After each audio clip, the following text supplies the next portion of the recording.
50 years after Bhagavan arrived in Arunachala, Chinna Swami wanted to celebrate the occasion in a grand way. Thousands and thousands of people were fed. Great scholars from all over the world came and paid their tribute to Bhagavan. This was 1946. The best musicians were called in too. Chinna Swami's wish was that Bhagavan should have the best of music, food, and everything, because Bhagavan had not moved from Arunachala. Details of these celebrations can be found in letters from Ramanasramam. I was 10 years old at that time and witnessed it all and have memories of some of the incidents. Chinna Swami's greatest achievement, according to me, was that on the golden jubilee of Bhagavan coming to Arunachala, he got the temple elephant to bestow the temple honors on Bhagavan. Why the temple elephant? Among all those present on that golden jubilee day, that temple elephant was the only creature that was with Bhagavan when he arrived in Tiruvannamalai. There is a 1,000-pillared hall in the Arunachaleswara temple where no one used to go because it was dark and frightening. An elephant was tied there, and this was where Bhagavan was seated. At first, many urchins troubled Bhagavan in his meditation. Therefore, he chose this secluded spot. Bhagavan used to say that the elephant was his sole companion in those months. Chinna Swami, remembering this, brought the elephant to pay him its respects. In 1949, another devotee brought the elephant again, and an American devotee took a photograph of Bhagavan with the elephant saluting him. When the devotee went back to America, he sent that picture with these beautiful words written behind it. A big self, which does not know the body, meaning Bhagavan, and a big body, which does not know the self, meaning the elephant, are both in one place. Bhagavan read it out much to everyone's enjoyment. In 1949, Chinna Swami performed the Kumbhabhikshakam, the consecration ceremony for the mother's shrine.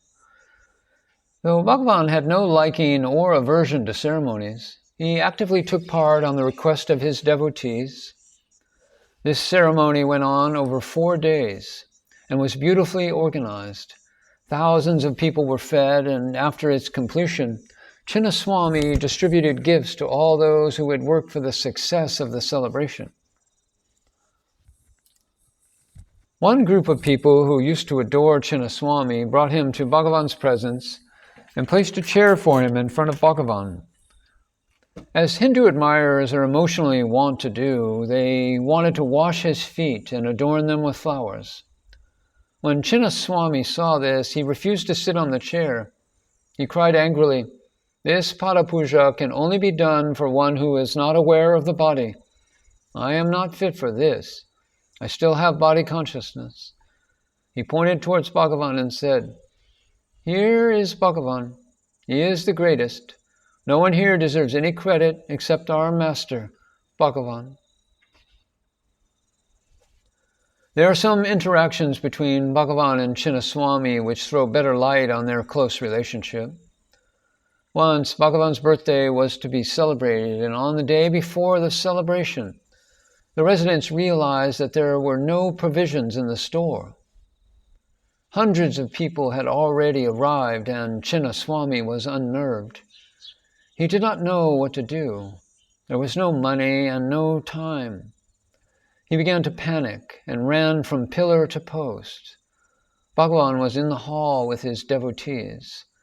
At midnight, a big bullock cart arrived and unloaded rice, lentils, oil, and vegetables, and drove away. However, all the residents were asleep, and there was nobody to cut the vegetables and cook the food.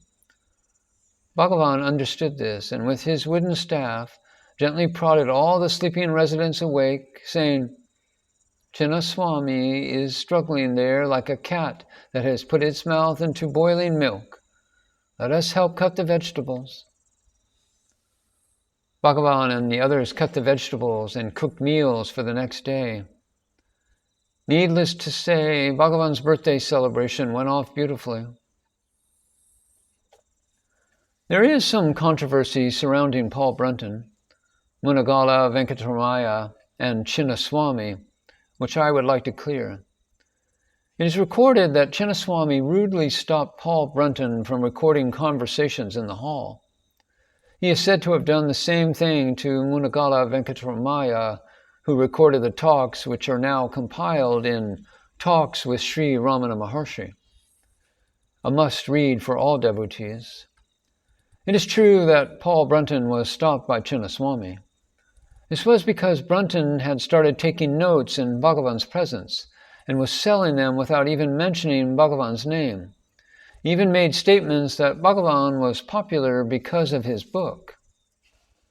When Chinna Swami got to know of this, he marched straight to the hall where Paul Brunton was seated and told him point blank, "Stop it. You do not carry the right to do this to anyone." Brunton was furious and he turned indignantly to Bhagavan and asked, "Is this the view of Bhagavan also?" Bhagavan was silent. Similarly, when Munagala Venkateramaya took down Bhagavan's talks in a notebook, he would gather a group outside the ashram and try to impress them. When this came to Chinna Swami's notice, he came into the hall and stopped him in Bhagavan's presence. Munagala Venkateramaya was deeply hurt on being insulted in the glare of public eye.